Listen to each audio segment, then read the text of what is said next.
Hello प्रिय छात्रों, आज हम लोग पढ़ेंगे सदिश बीजगणित वेक्टर अलजेब्रा। आप लोग इससे जो है पूर्व में ही परिचित होंगे, सदिश और अदिश राशि। ठीक है, तो इससे संबंधित जो है कुछ हम परिभाषाएं देखते हैं। ठीक है, मैं वाईपी सर, इस चैनल में आपका स्वागत है। तो देखें, सदिश राशियाँ, ये दो राशि जो है दो तरह के होती हैं। एक सदिश होता है, दूसरा जो है यह अदिश राशि होता है। ठीक है, सदिश में हम सदिश उस राशि को कहते हैं जिसमें परिमाण के साथ साथ दिशा भी होता है, उसे हम सदिश राशि कहते हैं, वेक्टर क्वांटिटी कहते हैं। अदिश जो है उसे कहेंगे जिसमें केवल परिमाण होगा, दिशा नहीं होता है, उसे हम स्केलर क्वांटिटीज कहते हैं, अदिश राशि कहते हैं। ठीक है, ये देखें, अंतरिक्ष में यह आपका जेड अक्ष है, यह वाई जेड है, अच्छा है, ठीक है, और यह यक्स है, और यह तीनों जो है परस्पर समकोणिक हैं। यहाँ एक हम बिंदु P ले लेते हैं जिसका निर्देशांक यक्स और वाई जेड है, और यह O है। तो बिंदु P का स्थित सदिश जो है वेक्टर OP से हम लिखते हैं, और इसका मापांक अगर लिखें, इसका निर्देशांक 0 0 है, तो इसका मापांक अगर हम लिखें तो यह हो जाएगा अंडर रूट यक्स माइनस 0 का whole square plus y minus 0 का होल स्क्वायर। ठीक है, और प्लस जेड माइनस 0 का होल स्क्वायर, और यह मिल जाएगा under root x square plus y square plus z square. ठीक है, वेक्टर OP। इसको हम इस आर मान लें वेक्टर, यानी वेक्टर OP जो है का स्थित सदिश P का स्थित सदिश जो है वेक्टर R है। ठीक है, अब देखें इसका दिक् कोसाइन। दिक् कोसाइन क्या होता है? दिक् कोसाइन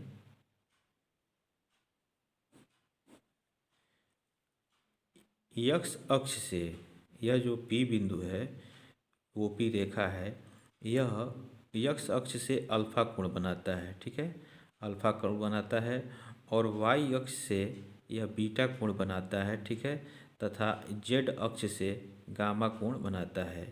तो इन कोणों का, अल्फा, बीटा और गामा कोणों का कोज्या, ठीक है, कोसाइन जो होता है वह इसका दिक् कोसाइन कहलाता है। ठीक है, यानी दिक् कोसाइन जो है हो जाएगा कास अल्फा, कास बीटा और कास गामा। ठीक है, इसे हम यल यम यन से भी लिखते हैं, दिक् कोसाइन को। ठीक है, इसके बाद से आ जाएं सदिशों के प्रकार, टाइप्स ऑफ वेक्टर पे। ये दिया है शून्य सदिश। शून्य सदिश का मतलब क्या है? एक सदिश जिसका प्रारंभिक एवं अंतिम बिंदु दिया हो। शून्य सदिश का मतलब जो है उसका परिमाण जो है शून्य आ जाए तो वह जो है शून्य सदिश होगा। मात्रक सदिश, मात्रक सदिश क्या है?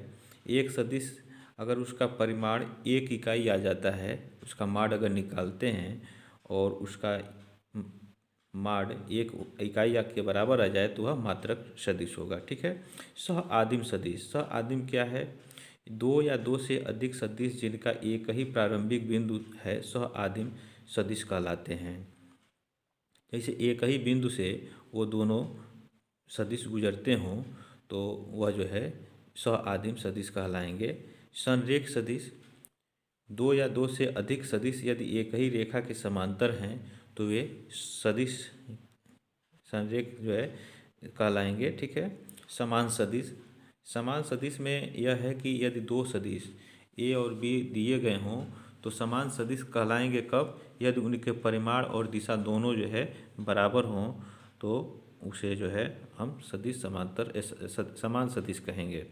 ऋणात्मक सदिश, एक परिणाम देखें यहाँ, ऋणात्मक सदिश निगेटिव ऑफ ए वेक्टर, एक सदिश जिसका परिणाम दिए हुए सदिश के मान के बराबर है परंतु वह दिशा में क्या है, विपरीत है।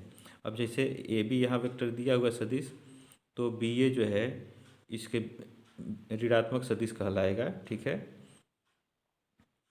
तो इसकी दिशा जो है विपरीत हो जाएगी तो वो बदल जाएगा, लेकिन परिणाम में वह परिमाण में वो बराबर होगा। ठीक है, तो जैसे यहाँ देखें ये सदिश BA दिया हुआ है तो AB जो है का जो है ये ऋणात्मक होगा BA। ठीक है, तो अब चलें प्रश्नावली 10.1 पर। या 10.1 का पहला देखें, यदि यह उत्तर से 30 डिग्री पूर्व में 40 किलोमीटर के विस्थापन का आलेखी निरूपण कीजिए। तो देखें इसका निरूपण। तो यहाँ x अक्ष हम ले लें, ठीक है, यह आपका x अक्ष है और यह आपका y अक्ष है, ठीक है। अब कह रहा है कि उत्तर से, उत्तर अगर हम यह मान लिए हैं, ठीक है, यह आपका जो है मूल बिंदु है इसका, यह y डैश हो गया, यह x डैश हो गया, ठीक है।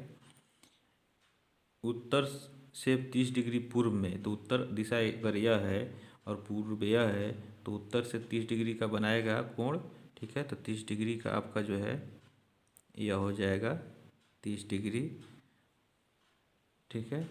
और इस दिशा में जा रहा है, तो यह आपका विस्थापन हो जाएगा, ठीक है। यही आपका विस्थापन हो जाएगा, ये 40 किलोमीटर, ठीक है, को प्रदर्शित करेगा। यह कोण आपका 30 डिग्री हो गया, तो यही इसका जो है आलेखन होगा। इसका नेक्स्ट क्वेश्चन दूसरा देखें, कह रहा है कि निम्नलिखित मापों को अदिश एवं सदिश के रूप में श्रेणीबद्ध कीजिए। तो अदिश राशि में कौन सा होगा, देखें पहला 10 किलोग्राम होगा, अदिश में आएगा क्योंकि इसमें केवल परिमाण है, ठीक है, दिशा नहीं है, तो ये अदिश में आएगा। उसके बाद से दूसरा जो है 2 मीटर उत्तर पश्चिम दिशा में होगा, तो इसका में परिमाण दिया है और दिशा भी दिया है, इसलिए यह जो है सदिश राशि होगा, दूसरा जो है सदिश राशि होगा। तीसरा जो है 40 डिग्री दिया हुआ है, तो इसमें केवल परिमाण दिया हुआ है, इसलिए यह जो है अदिश राशि होगा, ठीक है। चौथा देखें, इसमें भी केवल परिमाण दिया हुआ है, तो यह भी अदिश राशि होगा, चौथा जो है अदिश राशि होगा, 40 वाट दिया है। पाँचवा जो है आपका कूलाम दिया है, 10⁻⁻19 दिया हुआ है पाँचवा, तो यह भी जो है अदिश राशि ही होगा, ठीक है। और छठा देखें, 20 मीटर पर सेकेंड स्क्वायर दिया हुआ है, तो इसमें परिमाण के साथ साथ जो है दिशा भी दिया हुआ है, यह वेग है, तो यह आपका सदिश राशि है, ठीक है। तो यह इसके हल हो गए। उसके बाद से सेकंड देखें, इस थर्ड देखें, इसका नेक्स्ट कह रहा है निम्नलिखित को अदिश एवं सदिश राशियों के रूप में श्रेणीबद्ध कीजिए। तो उसी तरह से इसमें भी सदिश और अदिश को अलग अलग करना है, तो इसे भी अलग अलग करें। देखें, यह समय कालांश दिया है, तो यह आपका अदिश राशि है। दूरी भी जो है अदिश राशि है, इसमें दिशा नहीं दिया, केवल परिमाण दिया है। यह बल हम लगाते हैं तो किसी दिशा में लगाते हैं, निश्चित दिशा में, इसमें परिमाण के साथ साथ बल भी है, तो इसलिए यह सदिश राशि है, ठीक है। और चौथा जो है वेग है, देखें तो वेग में भी जो है परिमाण होता है, दिशा होता है, तो यह आपका सदिश हो जाएगा। कार्य एक अदिश राशि है, ठीक है। तो क्या मिला आपको, पहला अदिश है, दूसरा भी अदिश है, और यह पाँचवा भी अदिश राशि है। सदिश में कौन सा होगा, तीसरा बल होगा और वेग होगा सदिश में, ठीक है। नेक्स्ट क्वेश्चन देखें, चौथा दिया हुआ है कि आकृति 10.6 वर्ग, यह जो है ये वर्ग दिया हुआ है, में निम्नलिखित सदिशों को पहचानिए। पहला दिया है सह आदिम। सह आदिम क्या है, सह आदिम जो है यह जो एक ही बिंदु से, एक ही वैनिष्ठ बिंदु से दोनों जो है गुजरे, उसे हम सह आदिम कहेंगे। देखें यहाँ जो बिंदु दिया गया, यहीं से यह वेक्टर ए भी गुजर रहा है और वेक्टर यह डी भी गुजर रहा है, तो इस तरह से ए और डी, वेक्टर ए और वेक्टर डी, यह सह आदिम होगा, ठीक है। समान कह रहा है, तो समान कौन सा होगा, समान हम लोग परिभाषा भी देखे हैं कि जिसकी दिशा और बराबर हो, समान हो और परिमाण बराबर हो, वह सदिश समान होता है। तो देखें यहाँ वेक्टर डी की दिशा जो है नीचे की ओर है और इसमें भी जो है नीचे की ओर है, तो डी और बी वेक्टर जो है आपस में बराबर होंगे, क्योंकि इसका परिमाण भी बराबर है और दिशा भी समान है, तो इसलिए यह समान जो है डी और बी होंगे, ठीक है। थर्ड दिया है संरेख परंतु असमान, ठीक है। तो संरेख परंतु असमान क्या होगा, संरेख का मतलब उस रेखा पर हो या उसके समानांतर हो। तो देखें संरेख तो यह आपका है, ठीक है, ए और सी संरेख हैं, लेकिन इनकी असमान है, दिशा जो है देखें भी एक दूसरे के विपरीत है, तो इसलिए ए और सी जो है संरेख होंगे परंतु असमान होंगे। ठीक, तो ये चौथे का जो है हल इस तरह से आप लिखेंगे। ठीक है, या नेक्स्ट क्वेश्चन देखें, पांचवा दिया है, निम्नलिखित का उत्तर सत्य अथवा असत्य के रूप में दीजिए।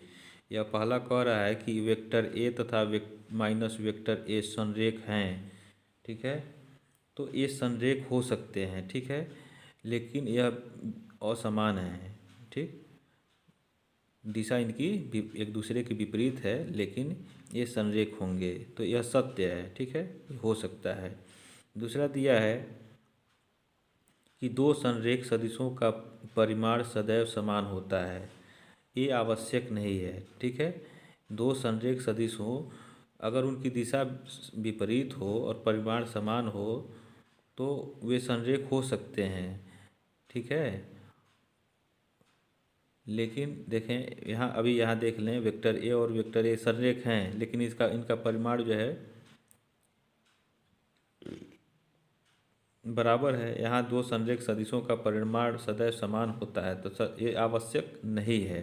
ठीक है, संरेख हो सकते हैं लेकिन उसका परिमाण जो है समान नहीं हो सकता है सदैव, तो इसलिए यह जो है असत्य है। ठीक है, दूसरा जो है आपका असत्य होगा।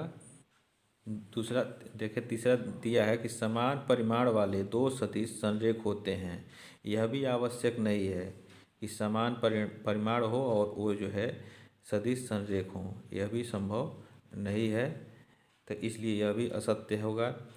चौथा दिया है, समान परिमाण वाले दो संरेख सदिश समान होते हैं।